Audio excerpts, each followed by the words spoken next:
প্রিয় শিক্ষার্থীবৃন্দু, বিডি টিউটোরিয়ালের পক্ষ থেকে সবাইকে স্বাগতম। আজকে আমরা দেখব এইচএসসি চতুর্থ অধ্যায় ওয়েব ডিজাইন পরিচিত এইচটিএমএল পার্ট 2 এর। এই অধ্যায়ে আমরা দেখব এইচটিএমএল এর মৌলিক বিষয়গুলো। আশা করি প্রথম থেকে শেষ পর্যন্ত দেখলে এই অধ্যায়ের মোটামুটি সবগুলো পাঠ ও উক্ত পাঠের প্রশ্নের উত্তরগুলো বুঝতে পারবে। এই অধ্যায়ের সম্পর্কে কোনো সমস্যা থাকলে কমেন্টে লিখে জানাতে পারো, আমি চেষ্টা করব সঠিক উত্তর দেওয়ার। চ্যানেলটি থেকে উপকৃত হলে অবশ্যই সাবস্ক্রাইব করবে, লাইক ও শেয়ার দিয়ে পাশে থাকবে।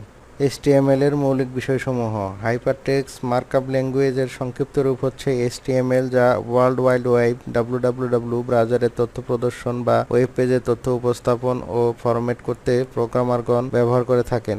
HTML আসলে কোনো প্রোগ্রামিং ভাষা নয়, এটি একটি মার্কআপ ভাষা যা তথ্য, ছবি, অডিও, ভিডিও ও গ্রাফিক্স ব্রাউজারে দেখানোর জন্য ব্যবহার করা হয়ে থাকে। সার্নে কাজ করার সময় টিম বার্নার্স-লি নামে একজন কম্পিউটার বিজ্ঞানী তৈরি করেন যে কোনো টেক্সট এডিটর ব্যবহার করে HTML কোড লেখা যায় বা ফাইলকে .html বা .htm দিয়ে সেভ করায় ব্রাউজার ওপেন করলে কাঙ্ক্ষিত ফলাফল দেখা যায়। আমরা পরে হাতে কলমে এডিটরে লিখে দেখব। HTML এর ধারণা। ওয়েব পেজ ডিজাইন করার জন্য HTML ব্যবহার করা হয়। HTML এর অনেকগুলো অংশ থাকে, কিন্তু প্রধান দুইটি অংশের কাজ বেশি ব্যবহার করা হয়। এই দুই অংশের মাঝে আরো অনেক অংশ যোগ করা হয়। এই দুই অংশ হচ্ছে হেড অংশ। এই অংশে শিরোনাম, সাইটের ধরন, কিওয়ার্ড, CSS কোড ও এক্সটার্নাল লিঙ্ক যোগ করা হয়। বডি অংশ। এই অংশে ডকুমেন্টের মূল অংশ থাকে, যাকে ওয়েবসাইটে আমরা দেখে থাকি। চলো আমরা এখন একটি HTML এর গঠন দেখি। HTML প্রধানত ট্যাগ নির্ভর একটি মার্কআপ ল্যাঙ্গুয়েজ। প্রথমে শুরু করতে হয় HTML বৃহত্তর ও ক্ষুদ্রতম ব্র্যাকেটের মধ্যে HTML, তারপরের অংশ থাকে বডি, তারপরের অংশে আমরা যা ইচ্ছা তাই লিখে দেখাতে পারি। এখানে HTML এর ভেতরে বডি থাকবে, বডির ভেতরে যাবতীয় ইনফরমেশন থাকবে। পরবর্তীতে আমরা উদাহরণ সহকারে দেখব HTML এর সুবিধা। ওয়েব পেজ টেমপ্লেট তৈরি করা যায়, ডিজাইন ফর্ম তৈরি করা যায়, ছবি, ভিডিও, অডিও যোগ করা যায়, বিভিন্ন ধরনের ফরম্যাটে ব্যবহার করা যায়। এছাড়াও আরো অনেক সুবিধা আছে যা কাজ করার সময় দেখতে পারবে। HTML, XHTML, HTML5 এই সবগুলো HTML এর ভার্সন। XHTML এর পূর্ণ অর্থ হচ্ছে এক্সটেন্সিবল হাইপারটেক্সট মার্কআপ ল্যাঙ্গুয়েজ, যা বর্তমানে প্রচলিত এবং HTML5 এ বেশি ব্যবহৃত হয়। আমরা উদাহরণ দেখার সময় HTML5 ব্যবহার করে দেখব। HTML ট্যাগ, উপাদান, অ্যাট্রিবিউট ও সিনট্যাক্স পরিচিতি। HTML এর মূলত অনেকগুলো ট্যাগের মাধ্যমে তৈরি একটি মার্কআপ ভাষা। বৃহত্তম ও ক্ষুদ্রতম ট্যাগ দ্বারা শুরু করে এবং বৃহত্তম ট্যাগ ক্ষুদ্রতম ট্যাগ দ্বারা শেষ করতে হয়। এই ট্যাগ আবার দুই ধরনের হয়ে থাকে, কন্টেনার ট্যাগ এবং ক্লোজিং ট্যাগ দিয়ে দিতে হয়, কিন্তু এমটি ট্যাগ এবং ক্লোজিং ট্যাগে দিতে হয় না, যেমন line bracket tag, image tag, line separation tag, BR, image, HR।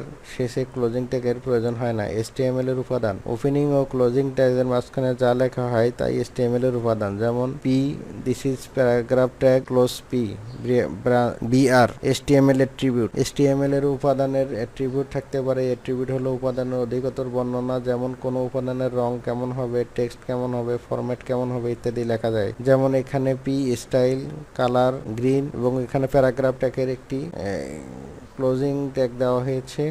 HTML এর প্রয়োজনীয় ট্যাগের সংক্ষিপ্ত বর্ণনা আলোচনা করব, যাতে বুঝতে তোমাদের সুবিধা হয় কোন ট্যাগের কি কাজ। চলো আলোচনা করি। এখানে বিস্ময়কর চিহ্ন দ্বারা মন্তব্য লেখার জন্য ব্যবহার করা হয়। বিস্ময়কর চিহ্ন ডক টাইপ। HTML ফাইলটি কি ধরনের হবে তা ব্রাউজারকে বোঝানোর জন্য।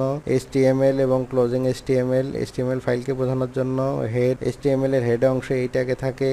টাইটেল, ব্রাউজার টাইটেল বারে নাম প্রদর্শনের জন্য। বডি, ওয়েবসাইটে প্রদর্শিত অংশ দেখার জন্য। বি, লেখাকে বোল্ড আকারে দেখানোর জন্য। লেখাকে গুরুত্ব সহকারে বোঝানোর জন্য। আই, লেখাকে ইটালিক আকারে দেখানোর জন্য। স্মল, লেখাকে ছোট আকারে দেখার জন্য। বিগ, লেখাকে বড় আকারে দেখানোর জন্য। স্ট্রং, গুরুত্বপূর্ণ লেখাকে হাইলাইট করার জন্য। সাব, লেখাকে সাবস্ক্রিপ্ট আকারে দেখার জন্য। সুপ, লেখাকে সুপারস্ক্রিপ্ট করার জন্য। ব্লিঙ্ক, লেখাকে ব্লিঙ্কিং করার জন্য। ABBR, কোনো লেখাকে অর্থ দেখানোর জন্য। ব্লক কোড, বিশেষ কোড লেখার জন্য। তারপরে H1 থেকে H6, হেডিং ট্যাগ, লেখাকে বড় থেকে ছোট আকারে দেখানোর জন্য, হেডিং লেখার জন্য। P তে প্যারাগ্রাফ লেখার জন্য। Q, কোটেশন লেখার জন্য। LI, লিস্ট আকারে লেখার জন্য। OL, অর্ডার লিস্টে লেখার জন্য। UL, আনঅর্ডার লিস্টে লেখার জন্য। PRE, কবিতা লেখার জন্য। স্টাইল, কোনো কিছুকে স্টাইল করার জন্য। টেবল, HTML এ টেবিল তৈরি করার জন্য TR টেবিলের রোর জন্য, TD টেবিল কলামের জন্য, TH টেবিল হেডের জন্য, ক্যাপশন টেবিলের ক্যাপশন লেখার জন্য, BR লাইন ব্রেক করার জন্য, HR সমান্তরাল লাইন তৈরি করার জন্য, ইমেজ HTML এ ছবি অ্যাড করার জন্য, এতে HTML এ লিঙ্ক তৈরি করার জন্য, ফর্মে HTML এ ফর্ম তৈরি করার জন্য, ইনপুট HTML এর ফর্মে ইনপুট নেওয়ার জন্য, সিলেক্ট একাধিক লিস্ট তৈরি করার জন্য, লেবেল ফর্মের ইনপুটের লেবেল নেওয়ার জন্য, টেক্সট এরিয়া একাধিক লাইনের ইনপুট টেক্সট তৈরি করার জন্য, বাটন HTML এ বাটন তৈরি করার জন্য, ফিল্ড সেট একাধিক ফিল্ড তৈরি করার জন্য, লিজেন্ড ফিল্ড সেটের নাম দেওয়ার জন্য, ফন্ট HTML ফন্ট দেওয়ার জন্য, ডিপ HTML পেজকে বিভিন্ন ভাগে ভাগ করার জন্য। এছাড়াও আরও ট্যাগ আছে। যারা প্রফেশনাল ওয়েব ডিজাইনার হিসেবে কাজ করে তারা আরও অনেক ট্যাগ ব্যবহার করে। আমরা সবগুলো ট্যাগ ও অ্যাট্রিবিউটের কাজ ব্যবহারিক ক্লাসের মাধ্যমে দেখব। HTML এ ওয়েবসাইট তৈরির জন্য প্রথমে একটি নকশা তৈরি করতে হয়। যেমন আমরা আমাদের বাড়িঘর তৈরির জন্য তার একটি নকশা তৈরি করতে হয়। এই নকশা দেখেই প্রকৌশলীগণ বাড়িঘর সঠিকভাবে তৈরি করেন। তেমনি একটি ওয়েবসাইট তৈরির জন্য সুন্দর একটি নকশা তৈরি করতে হয়। আমরা একটি সুন্দর নকশা তৈরি করে সেরকম একটি ওয়েবসাইট তৈরি করার চেষ্টা করব। আমরা এখন একটি সাধারণ ওয়েবসাইটের নকশা তৈরি করার চেষ্টা করি। ওয়েবসাইট চালু করার জন্য কিছু পদ্ধতি অনুসরণ করতে হয়, যেমন ডোমেন নেম নিবন্ধন। আমরা যে নামে আমাদের ওয়েবসাইটটি চালু করতে চাই সেই নামে ডোমেন আগে থেকে আছে কিনা দেখতে হবে। যদি না থাকে তাহলে আমরা আমাদের পছন্দের নামে নিবন্ধন করতে পারবো, নতুবা আমাদের নতুন অন্য কোনো নামে নিবন্ধন করতে হবে। অনলাইনে ডোমেন হোস্টিং নিবন্ধনের জন্য অনেক প্রতিষ্ঠান আছে, তাদের থেকে নির্দিষ্ট অর্থের বিনিময়ে এই ডোমেন কেনা যায়, যেমন Namecheap, hosting, Gator. Website design domain কেনা হয়ে গেলে নির্দিষ্ট বিষয়বস্তুর উপর ভিত্তি করে ওয়েবসাইট ডিজাইন করতে হয়। ই-কমার্স হলে একরকম, নিউজ হলে একরকম, পার্সোনাল ব্লগ হলে এক রকমের ডিজাইন হয়ে থাকে।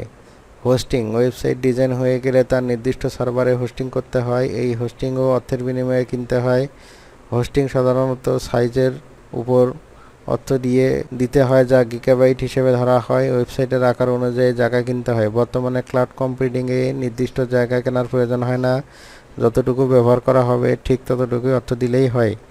সার্চ ইঞ্জিনে সংযুক্তি ডোমেন হোস্টিংয়ের কাজ হয়ে গেলে ওয়েবসাইটকে সার্চ ইঞ্জিনে সংযুক্ত করতে হয়, যেন প্রয়োজনে মানুষ ওয়েবসাইট খুঁজে পায়। কিছু প্রচলিত ওয়েব সার্ভার হলো অ্যাপাচি, IIS, এনজিংস, GWS ইত্যাদি। উপরের কাজগুলো সঠিকভাবে করতে পারলেই আপনার ওয়েবসাইট পৃথিবীর যে কোনো জায়গা থেকে দেখতে পাওয়া যাবে। একে ওয়েবসাইট পাবলিশিং বলে। কাজের প্রয়োজনে ও পরিধি অনুযায়ী অনেক ধরনের ভাষা ব্যবহার করা হয় ওয়েবসাইট তৈরির জন্য, যেমন PHP, জাভা, ASP, পাইথন ইত্যাদি। আর এইসব প্রোগ্রামিং ভাষায় HTML এ ব্যবহার করা হয়। ওয়েবসাইট তৈরির সময় কিছু বিষয় লক্ষ্য রাখতে হবে, যেমন ওয়েবসাইটের ধরন। দুই ধরনের ওয়েবসাইট হয়ে থাকে, যেমন স্ট্যাটিক, ডাইনামিক। হাইপারলিঙ্ক নির্ভর ওয়েবসাইট হলো স্ট্যাটিক, আর ডাটাবেজের ও সার্চ নির্ভর ওয়েবসাইট হলো ডাইনামিক। আমরা সাধারণত যে ওয়েবসাইটগুলো দেখি সেগুলো প্রায় সবই ডাইনামিক। দ্রুত প্রসেসিং ক্ষমতা ওয়েবসাইটে এমন হতে হবে যেন ব্যবহারকারী সহজে সার্চ ইঞ্জিনে সার্চ করে তথ্য উপাত্ত পেতে পারে। সাইট লোড হতে বেশি সময় লাগলে সেই সাইটটি ব্যবহারকারী পছন্দ করেন না।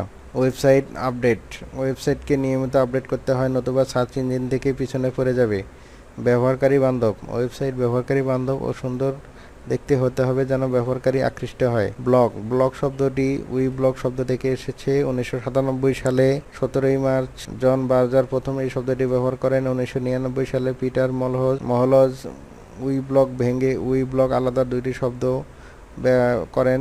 তারপর থেকে ব্লগের জনপ্রিয়তা বৃদ্ধি পায়। অক্সফোর্ড ডিকশনারির মতে ব্লগ হলো একটি নির্দিষ্ট ওয়েবসাইটে কোনো নির্দিষ্ট বিষয়ে পাঠকদের মতামত প্রদানের জন্য তুলে ধরা ব্লগিং বলে। যারা ব্লগে লেখালেখি করে তাদেরকে ব্লগার বলে। ব্লগ আর ওয়েবসাইটের মধ্যে সামান্য কিছু পার্থক্য আছে, তা হলো ওয়েবসাইটে প্রতিনিয়ত আপডেট করা হয় না, কিন্তু বিশেষ ইনফরমেশন আপডেট করতে হলে তা আপডেট করা হয়। আর ব্লগ প্রতিনিয়ত আপডেট হয়, এমনকি জনপ্রিয় ব্লগগুলো প্রতি সেকেন্ডে বা প্রতি মিনিটে আপডেট হয়, কারণ ব্লগে পাঠক ও লেখকের সংখ্যা অনেক থাকে। পরবর্তী ভিডিওতে আমরা প্র্যাকটিক্যাল ক্লাসে HTML এর ক্লাসগুলো দেখব এবং তারপর আমরা অধ্যায় 5-এর প্রথম অংশ প্রোগ্রাম ডিজাইন শিখব। আশা করি সাথেই থাকবে। পুরো ভিডিও দেখার জন্য ধন্যবাদ। আশা করি এই ভিডিওটি তোমাদের ভালো লেগেছে। ভিডিও ভালো লেগে থাকলে আমার চ্যানেলটি অবশ্যই সাবস্ক্রাইব করবে, লাইক ও শেয়ার দিয়ে বন্ধুদের জানিয়ে দিবে যেন তারা উপকৃত হতে পারে। এইবার সম্পর্কে কোনো জিজ্ঞাসা থাকলে কমেন্টে জানাতে ভুলো না যেন। সবাই ভালো থেকো, সুস্থ থেকো। ধন্যবাদ।